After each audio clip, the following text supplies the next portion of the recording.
There are objects in this world that refuse to give up their secrets, no matter how long we stare at them. One such object lies behind glass in a museum in Heraklion, on the island of Crete, bathed in a soft and reverent light. It is a circular disc of fired clay, barely 6 inches across, yet it has managed to paralyze the finest linguistic minds for over a century. You might expect something so small to feel insignificant, but walking into its presence, the air seems to thicken with unspoken words.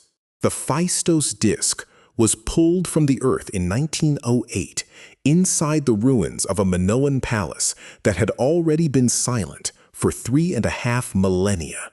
Italian archaeologist Luigi Pernier was excavating a basement storage room when his team unearthed a cache of fallen plaster and volcanic ash.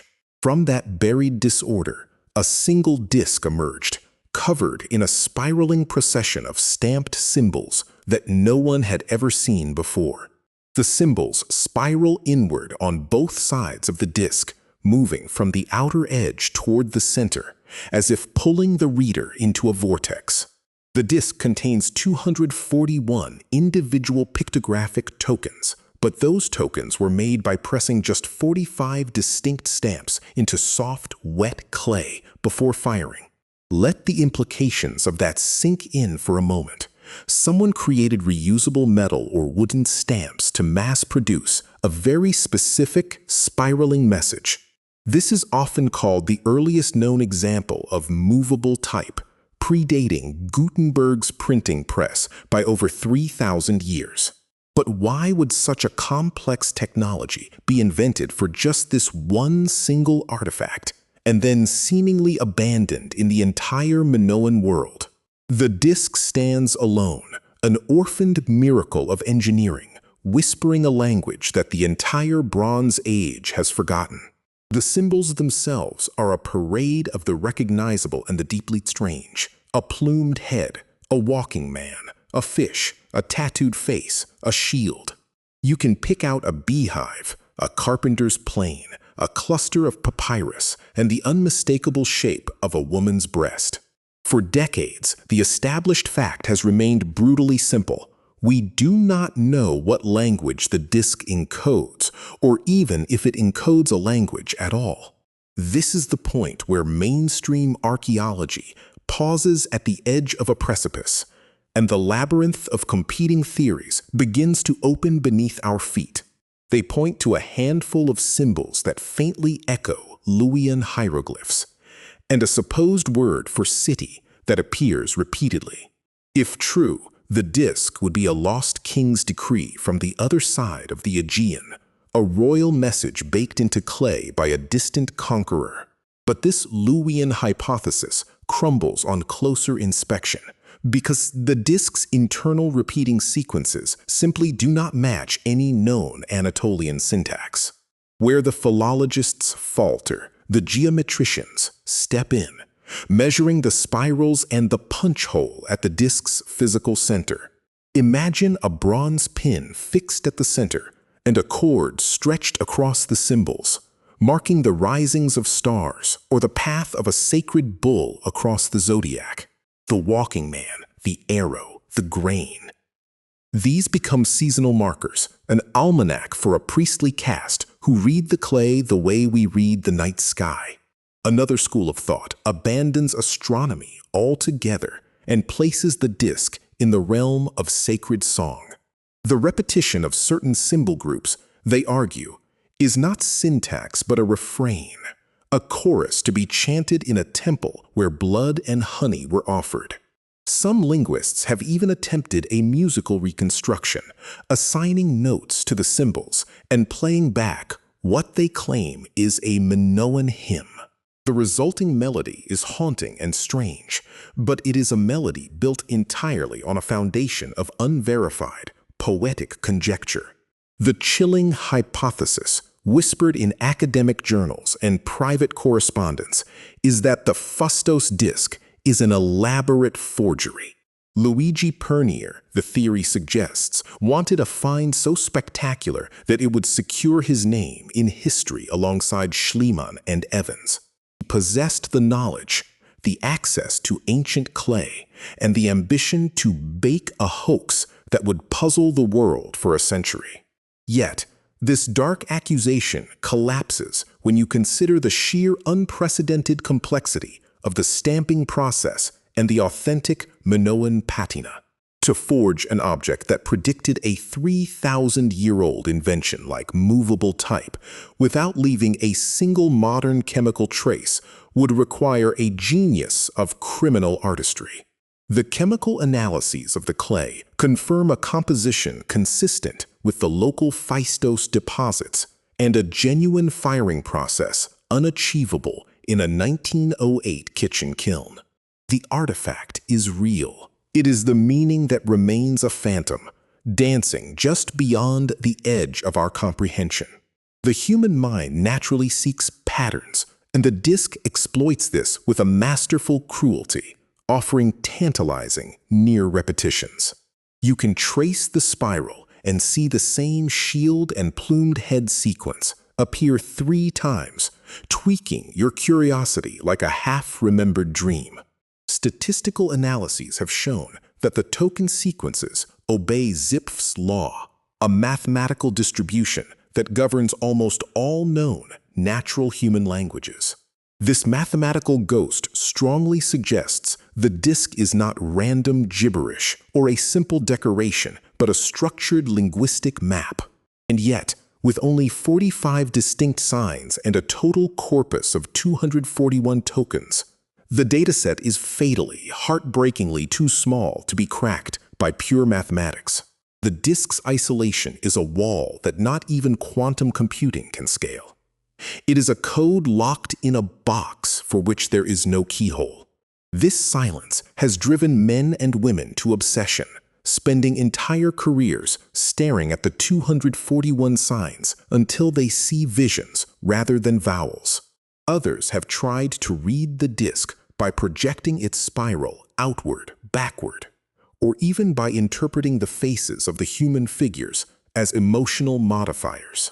There is a profound tragedy in this. The stamp maker's voice is still here, technically preserved with microscopic fidelity in the clay. The pressure of his hand, the slight smudge where a stamp slipped, the last-minute correction of a misplaced bird, all of it is frozen and perfect. They knew exactly what they were saying, those Bronze Age voices, and they said it with such technological elegance that we are still catching up. Some philosophers of archaeology suggest that the disc might function like a memory theater, a prompt for an oral epic that no longer has a singer. Each image, the boat, the captive, the child, would trigger a cascade of ancestral stories in the mind of a trained initiate reading the clay aloud. If that is true, then the disc is not broken. We are simply amnesiacs holding a book we have forgotten how to visualize. The relentless march of time has been particularly unkind to this relic, not by destroying it, but by preserving it so perfectly that it mocks our ignorance. Every few years, a new researcher steps forward claiming to have deciphered it, their translations ranging from a prayer to a weather goddess to a legal contract for land. These translations are always mutually exclusive, and none have ever achieved the academic consensus required to move the mystery from the shadows into the light. We are trying to solve a unique enigma inside a much larger, older enigma, a labyrinth within a labyrinth that has swallowed up 100 academic careers. There is a moment in every researcher's journey with the Phaistos Disc where the thrill of the hunt curdles into a quiet existential dread. You realize that you are staring at a message that may have been written by a people who simply thought in a way that modern Homo sapiens no longer do. The symbols, a glove, a horn, a skin pattern, might represent cognitive categories that vanished when the palaces of Crete burned to the ground. We are outsiders, knocking on the door of a silent house, using a grammatical grammar that the occupants never needed. In that quiet space between fact and despair, the disc becomes more than an artifact. It becomes a mirror reflecting the limits of our own cognition. Perhaps the most haunting detail of the disc is the physical journey it took before being abandoned. The clay was still leather hard when someone carefully tidied the stamped spiral, then placed it in that basement compartment, covering it with sand and plaster. It was not smashed or discarded. It was hidden as if the owner fully intended to return, pull it from the rubble, and read it one more time. The palace of Phaistos was destroyed by a violent earthquake and fire, burying the disc for centuries under a crust of charred olive wood and collapsed stone. The hand that stamped it, the eyes that read it, the ear that heard the song it prompted, were scattered into the ash of the Mediterranean sky. Only the clay survived, holding its breath through the rise of Athens, the fall of Rome, and the long sleep of the Dark Ages.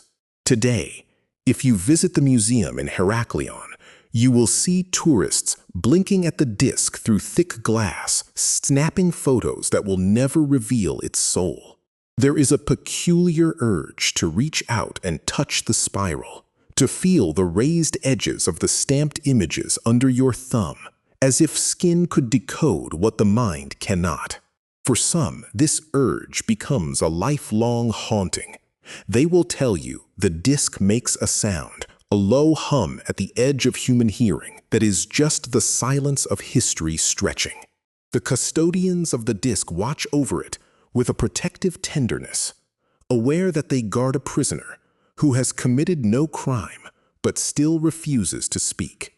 As long as the disc remains undeciphered, it functions as a sacred wound in the body of human knowledge, a raw place where curiosity rushes in.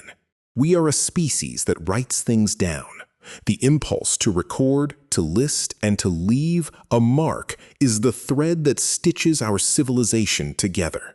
And here is a written record made with the first printing press in history, and it says absolutely nothing that we can understand. In that failure, the Phaistos Disc delivers a humbling lecture on the fragility of meaning and the arrogance of assuming the past must yield to us. We tell ourselves that time reveals all things, that every code breaks and every lost city resurfaces. But this small disk of Earth refutes that comfortable myth. What if some messages are meant to be experienced, not deciphered? What if the spiral's purpose is to lead the eye inward to a meditative silence? The Minoans were a people of deep mystery, their very name borrowed from a mythical king, their art obsessed with the boundary between the human and the beast. The evening light in Crete is the color of warm honey. And when the museum closes, the disc sits in the dark, just as it did for millennia. In that darkness, the stamped warriors and priestesses, the swimmers and the potter's wheels, continue their silent spiraling parade toward a center we cannot reach. There is a profound tingling wonder in knowing that a single archaeological object can still hold the full weight of a lost world in its spiral. Every other Minoan fresco has faded, every wooden throne has rotted, but this baked syllable of clay has outlasted the palace that housed it. It is a survivor, a stubborn witness, and it forces us to confront the possibility that not all of history is written for us, the future readership. Some voices speak only to their own time. The Phaistos Disc may be a letter sealed forever in the envelope of our ignorance. And yet, somewhere in the vast library of unexcavated Minoan soil, there might rest a twin disc, a Rosetta wheel, or the shattered pieces of a third. The ground of Crete holds its secrets closely, flaring with white oleander and dust, and the next shovel of earth could change everything tomorrow. Until that day, the code remains unbroken, a clockwork spiral of shadows that hums with the music of a language older than our own memory of words. You can listen to it now, in the quiet of this room, as the dust of Crete settles across the centuries. The Phaistos Disc is not a mystery to be solved, but a presence to be sat with, a testament to the deep, unplumbed well of human strangeness. In the end, its greatest gift to us is not the answer, but the endless, echoing, and magnificently unbreakable question.